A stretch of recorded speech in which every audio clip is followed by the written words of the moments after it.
오늘 함께 은혜 나누실 말씀 마가복음 13장 30절에서 33절의 말씀입니다. 마가복음 13장 30절로 33절까지 말씀 우리 같이 한 목소리로 합독하겠습니다. 내가 진실로 너희에게 말하노니 이 세대가 지나가기 전에 이 일이 다 일어나리라. 천지는 없어지겠으나 내 말은 없어지지 아니하리라.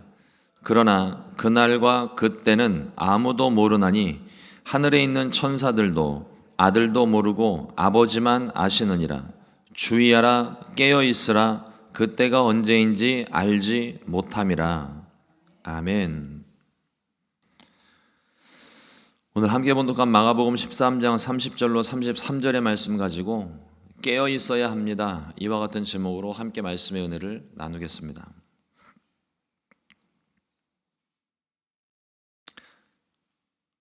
시카고의 겨울을 두 번째 지나가고 있습니다. 작년과는 달리 올해는 아주 추웠던 것 같아요. 근데 또 한편으로 생각해 보면 원래 시카고는 눈이 많은 곳인데 제 기억으로 눈을 한 3일 정도 치운 거 외에는 또 안 치운 것 같아요. 그리고 또 어제 날씨를 보면 시카고 같지가 않아요. 우리가 이 계절에 상당히 좀 민감하게 반응을 하게 되는데 우리가 계절의 변화를 어떻게 알 수 있습니까? 몇 가지 이유들을 한번 좀 생각을 좀 해봤는데요. 첫 번째가 기온의 변화입니다. 그러니까 이게 한겨울이라 할지라도 이제 지금 1월, 2월쯤 되면 이제 한참 시카고가 추워진다고 이야기를 하잖아요. 그러니까 기온이 점점 12월부터 1월까지 뚝 떨어졌다가 슬금슬금 온도가 계속 올라가기 시작합니다. 언제 이렇게 올라갔나 싶을 정도로 매일매일 조금씩 기온이 올라가다가 갑자기 날씨가 미쳐서 뚝 떨어지기도 하는데 다시 또 기온이 올라갑니다.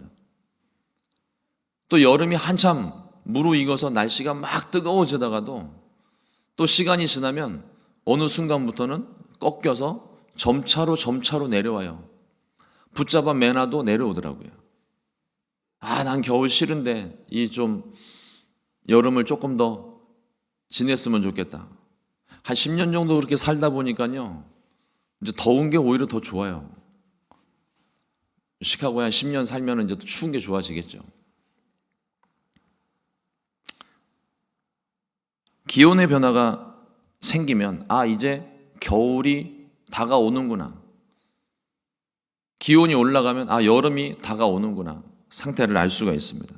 또 두 번째 보면은 해가 떠 있는 시간의 변화를 보면서 알 수 있습니다. 이제 3월 달이 되고 11월 달이 되면 데일라이트 세이빙 타임이 적용이 됐다가 또 끝났다가 하죠. 3월 둘째 주에 이제 그것이 시작이 되게 되는데 지금도 보세요.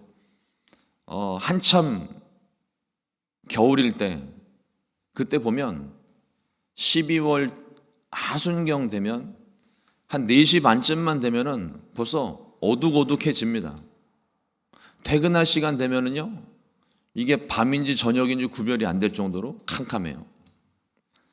새벽에도 예배를 드리고 새벽 예배 끝나고 나갈 때 되면 캄캄했던 시간들이 이제는 새벽 예배 마치고 나가게 되면 환해져 있어요. 어느새 벌써 이렇게 시간이 해 길이가 달라져 있다는 겁니다. 이런 시간들이 해가 지는 시간과 뜨는 시간이 변화가 되면서 점점 이제 해가 길어졌구나. 여름이 곧 오겠구나. 해가 짧아졌네. 아이고 이제 겨울 준비해야 되겠구나. 환경을 보면서 알 수 있습니다. 마지막으로 식물의 변화를 보면 압니다. 싹이 나기 시작하면 봄인 줄 알고, 낙엽이 지기 시작하면 가을인 줄 알고, 눈이 오기 시작하면 겨울인 줄 압니다. 어제처럼 날씨가 갑자기 55도를 넘어갔다고 이게 이제 봄이다 그러고서는 옷을 가볍게 입고 다니면 큰일 나요. 어제도 한낮에는 날씨가 외투 없이도 다닐 만큼 날씨가 엄청 따뜻했는데 예배 마치고 금요 예배 마치고 돌아가는 시간 딱 되니까 벌써 찬바람이 쌩 불기 시작하더라고요. 아주 스산한 기분 나쁜 추움이 어제 좀 밤부터 또 시작이 됐습니다. 이게 날씨가 55도가 넘어갔다고 시카고가 봄이 시작되는 게 아니잖아요. 이렇게 가다가 또 한 번 또 뚝 떨어진다면서요. 그 맛을 좀 제가 봐야 되는데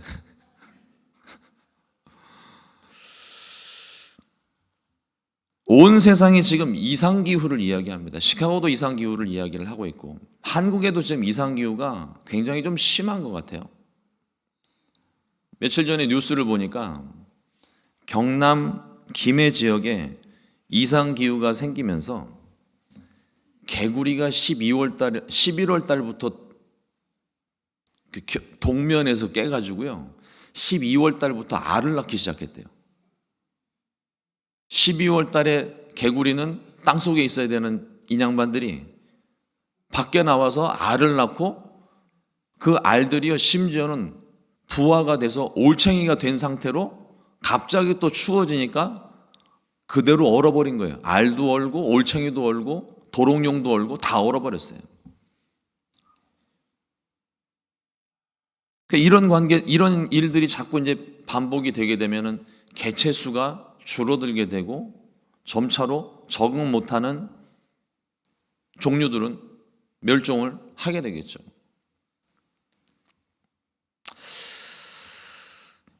이상기후를 말씀을 드리고 싶은 건 아니고 이러한 계절의 변화를 따라 농사의 시기를 정하고 씨를 뿌리고 가지를 치는 일들을 하게 됩니다. 이 농사하시는 분들은 굳이 달력을 보지 않아도 3월이니까 씨를 뿌려야 되겠다, 밭을 갈아야 되겠다, 열매를 따야 되겠다 이런 얘기를 달력을 보고 확인하는 것이 아니라 하늘의 징조들, 날씨들, 기온들을 보면서 이제 몸에 익은 대로 자연스럽게 그 모든 일들을 해 나가시는 거죠.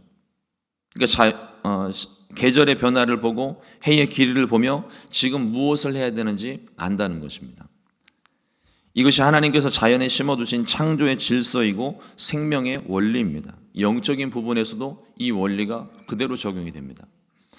예수님께서 마지막 때에 일어날 일들에 대해 경고하시면서 무화과 나무로부터 비유를 배우라고 말씀하십니다.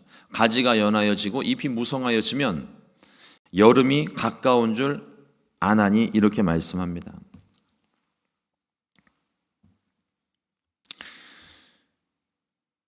그리고 우리가 정말 마음 가운데 평생도록 새겨야 되는 말씀 중에 하나가 뭐냐면 마가복음 13장 30절 말씀인데요.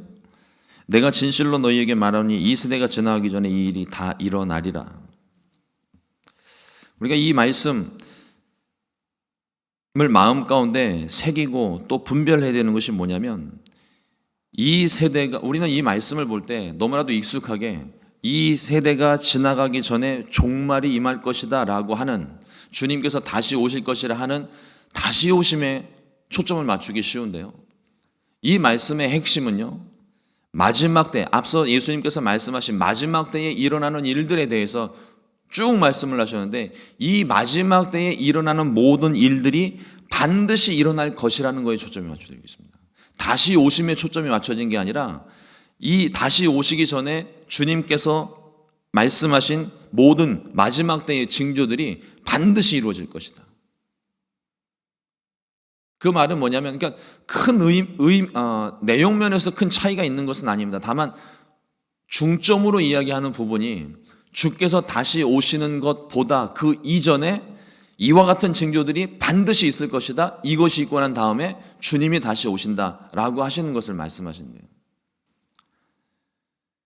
재림에 관한 시간의 임박성보다는 재림이 이루어지기 전에 반드시 이루어져야 하는 사건들, 예수님께서 말씀하신 바 형제가 형제를, 아버지가 자식을 죽이는 데 내어주며 자식들이 부모를 대적하며 예수님 믿는 것 때문에 모든 사람들에게 우리가 미움받는 일, 멸망에 가증한 것이 서지 말아야 될 곳에 서게 되는 일, 거짓 선지자들이 일어나 사람들을 미혹해 하는 일들이 재림 전에 반드시 있다는 겁니다.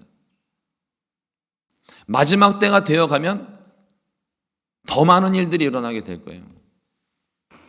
한번 생각해 보십시오. 20년 전, 30년 전에 거짓 선지자들이 없었습니까? 그때 우리 다 똑같이 이구동성을 했던 말이 있습니다. 말세다. 주님 오실 때가 다 됐네. 끔찍한 사건 사고들이 연일 뉴스를 장식을 하면서 진짜 이제는 마지막 때 주님 오실 때가 됐나 보다 사람들이 그렇게 생각을 했잖아요. 그 다음 해에 또 다른 거짓 선지자들이 나오고 작년에 경험했던 것보다 더 끔찍한 사건 사고들이 또 일어납니다. 그 다음 해에 그보다 더 심한 것이 나타나요. 계속해서 이 강도가 세워지고 점점 더 이것이 뉴스의 모든 것들을 장식해 가고 있습니다. 주님께서 오실 때가 점점 더 다가오고 있다는 것이 영적으로 깨어있는 사람, 믿음이 있는 사람들은요, 이 사실들을 보면서 아이고 큰일 났네가 아니라 아이고 주님 오실 때가 다 됐네. 우리 이거를 먼저 생각을 해야 되는 거예요.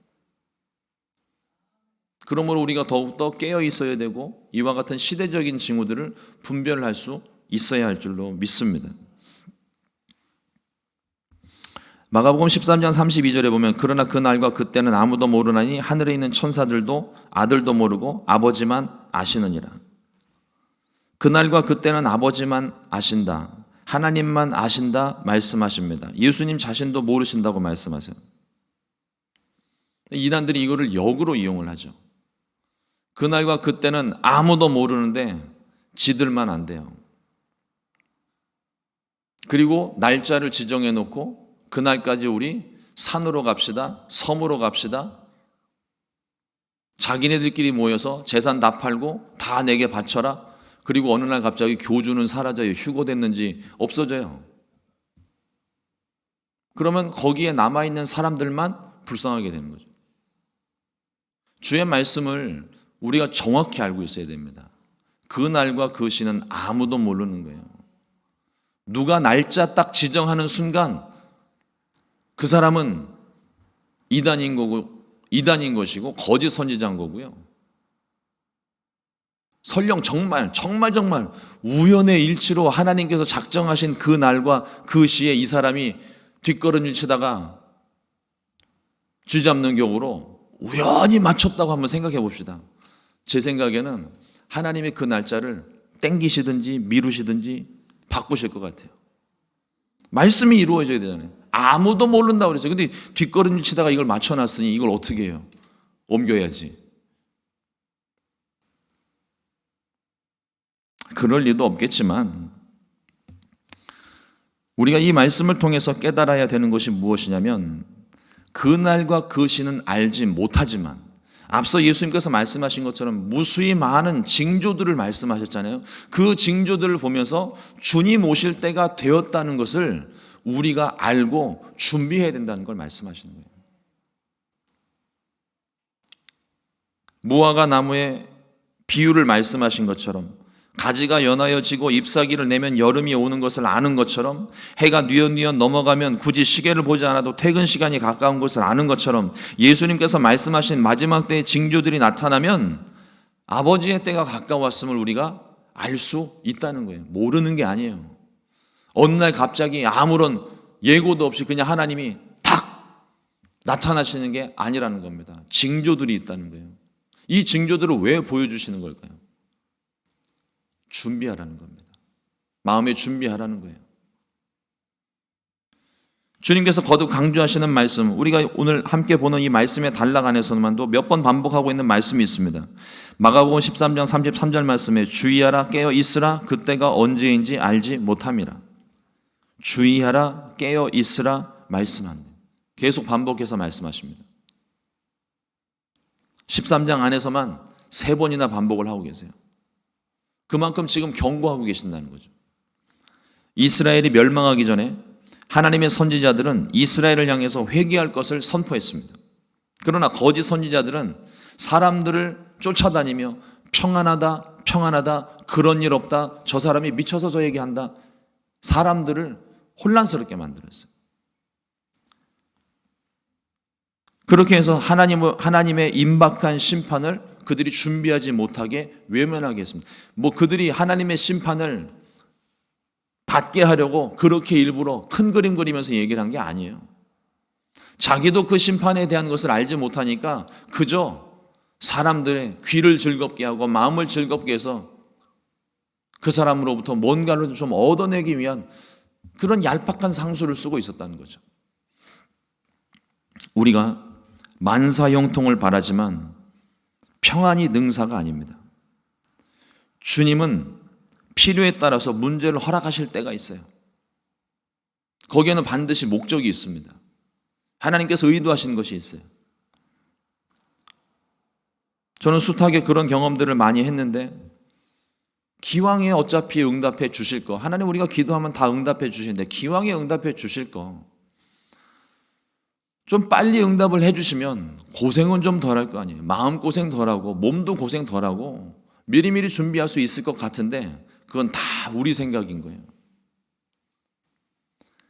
미리 하나님이 응답해 주시면 사람들이 기도 안 해요. 하나님 찾지를 않습니다. 뭐 세상 일들이야 미리미리 준비하면서 이렇게 여행 계획도 세우고 휴가 계획도 세우고 또 뭐 어떤 프로젝트를 준비하고 미리미리 준비하는 것들 있을 수 있는데 영적인 일에 있어서는요, 이게 참 우리 사람이 심성이 그저 생각하는 게 악할 뿐이고 하나님 앞에 의인이 없어서 그런지 몰라도 이 영적인 부분에서는요, 조금만 편안해지면 딴 생각하고 딴 주머니 차는 게 이게 사람입니다. 그러니까 주님께서 이걸 너무 잘 아시는 거예요. 미리 응답해 주시면 그걸 가지고 또 딴 생각을 하든지 기도를 안 하든지 또 신앙이 나태해든지 그럴까 봐 데드라인까지 하나님 끝까지 몰고 가세요. 그래야 기도하니까. 적어도 저에게 있어서는 그랬습니다. 기도를 안 할 것 같으니까 마지막 날까지 하나님이 응답을 안 해주시는 거예요. 저도 몇 번인가 그거를 경험을 하다가 안지 몇 년 안 돼요. 하나님이 기도를 하라고 이렇게 끝까지 몰고 가시는구나. 그걸 깨닫고 나니까요, 이제는 응답이 더디 와도 걱정될 게 없는 거죠. 어차피 응답은 해주시는 거고 시간이 지나가도 말씀 한마디에 상황 다 뒤집을 거를 내가 아니까, 믿으니까 이제는 걱정이 안 되는 거예요. 그러나 기도는 합니다. 문제가 눈앞에 있으니까 기도해야죠. 그 기도를 하고 나면 하나님께서 그 기도를 통하여서 우리를 새롭게 만들어 주시는 거예요. 우리에게 평안을 만사형통이나 평안을 주시지 않는 이유 중에 하나는 우리가 그 신앙에 평안한 삶에 안주해 버릴까 봐. 왜 그런, 저도 그 기사를 찾다가 못 찾았는데 왜 그런 거 있잖아요. 낚시꾼들이 성질 급한 물고기를 잡아서 수족관에 수조 안에다 넣어놓고 이동하다가 하다 보면 이 성질 급한 물고기가 죽는데요. 뭐 찾아보니까 이게 성질이 급해서 죽는다는 건 우리 표현인 거고, 실제적으로 보니까 걔네들 신체 구조가 막 급하게 물살을 가르면서 헤엄을 치고 나아가면서 아가미로 숨을 쉬는 애들인데 수조 안에 갇혀 있으니까 물살을 헤치면서 나가지를 못하는 거예요. 그래서 폐사하는 거랍니다. 그런데 이거를 또 사람들이 또 꼼수를 이용을 해서 어떻게든 좀 살려보겠다고 그 물고기에 천적이 되는 물고기 한 마리 거기다 탁 넣어놓으면 안 죽으려고 죽으라고 도망 다닌다는 거예요. 그러면 항구에 와가지고 그거를 꺼낼 때에도, 집에 와서 그거를 꺼낼 때에도 쌩쌩하게 살아있다는 거죠. 우리가 물고기는 아니지만 우리를 하나님께서 영적으로 키우실 때에도, 성장시키실 때에도 그와 같은 연단의 방법, 훈련의 방법들을 통하여 우리의 영이 잠들지 않도록, 지쳐 쓰러지지 않도록 폐사하지 않도록 하나님께서 우리를 그렇게 이끌어 나가신다는 거예요. 그게 고난이 우리에게 주는 유익 중에 하나예요. 말씀에 순종하지 않을 때, 그 마음에 하나님을 사랑하고 섬기는 마음이 없을 때 하나님의 성전조차도 가차없이 무너뜨리시는 하나님이십니다. 이 시대에도 동일합니다. 우리의 마음이 주를 향하지 않고 주를 사랑하지 않고 섬기는 마음이 없을 때, 오직 자신만 사랑하고 쾌락을 즐거워하고 거짓과 미움과 다툼과 죄악이 가득해질 때, 그때 하나님의 심판이 임합니다. 개인적으로 임하든지 세상 가운데 임하든지 하나님의 심판은 반드시 있어요. 그러나 성령으로 깨어있는 사람은 신랑을 기다리며 등불을 준비하고 기름까지도 넉넉히 준비하여 언제든지 신랑이 오더라도 문제가 없이 준비된 이 사람은 신랑이 오게 될 때 기쁨으로 그 신랑을 맞이할 수 있는 거예요. 언제쯤 오시나, 내님은 언제쯤 오시나, 매일같이 문 바깥에 나가서 기다리고 있다가 오늘은 안 오시나 보다 들어가서 자고 또 다음날 아침에 기다리고. 깨어있으라 하신 말씀이 잠을 자지 말란 소리는 아닙니다. 육체적으로 피곤할 때 잠을 자야 그 다음날 생활을 이어갈 수 있잖아요. 영적으로 깨어있어 시대를 분별하고 마지막 때의 징조들을 볼 수 있는 상태, 영적으로 깨어있는 상태, 성령으로 충만한 상태를 유지하라는 말씀이에요. 매일같이 우리가 점검을 해야 됩니다. 우리 자신을 점검해야 돼. 내가 지금 영적으로 깨어있는지, 성령으로 충만한지. 만약에 뭔가 좀 희미하고 잘 모르겠다, 그럼 지금 졸고 있는 거예요. 내 영이 지금 뒤로 물러서 있는 겁니다.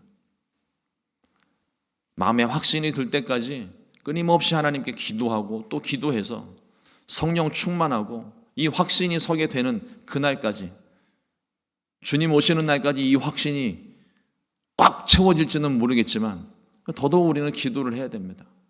끝까지 기도하면서 주님이 나의 구원자 되심을 굳게 믿고 그 믿음으로 하루하루를 살아나가는 것이 깨어있는 삶을 살아가는 것입니다. 천지가 없어져도 주의 말씀은 없어지지 않습니다. 그러므로 우리에게 이 때를 분별하는 지혜가 필요합니다. 자신의 상태를 분별하는 지혜가 필요합니다. 마지막 때는 점점 다가오고 있습니다. 어제보다 오늘 하루 더 가까워진 거예요. 그날이 오면 그 때를 준비하는 것이 아니라 지금부터 부지런히 준비를 해야 됩니다. 세상 두 쪽 나도 주님은 반드시 오십니다. 믿고 준비하는 자들은 구원을 받게 돼요.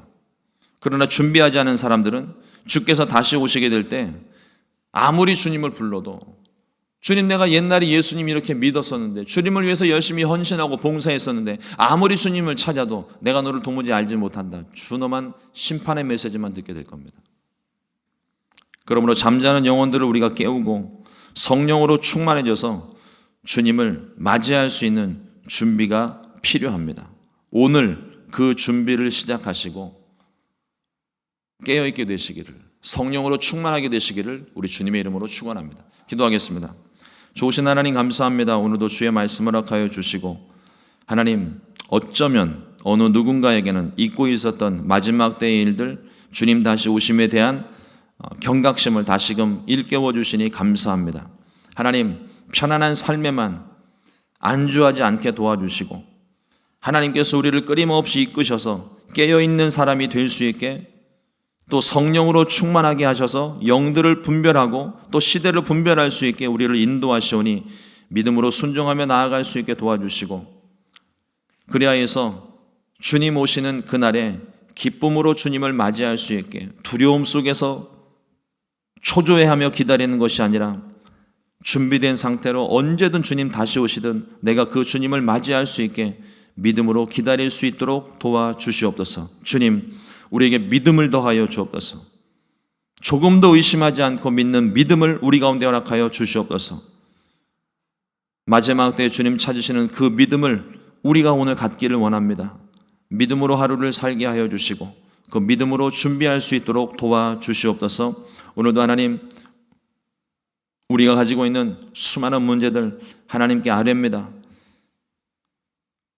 하나님께 기도할 때 우리의 기도를 주님이 들으시고 주님 뜻을 분별할 수 있게 하여 주옵소서. 주님의 뜻을 깨달아 알 수 있게 하여 주옵소서. 그리고 하나님 마침내 우리의 모든 기도가 주님의 뜻 가운데에서 이루어질 수 있게 주님 역사하여 주시옵소서.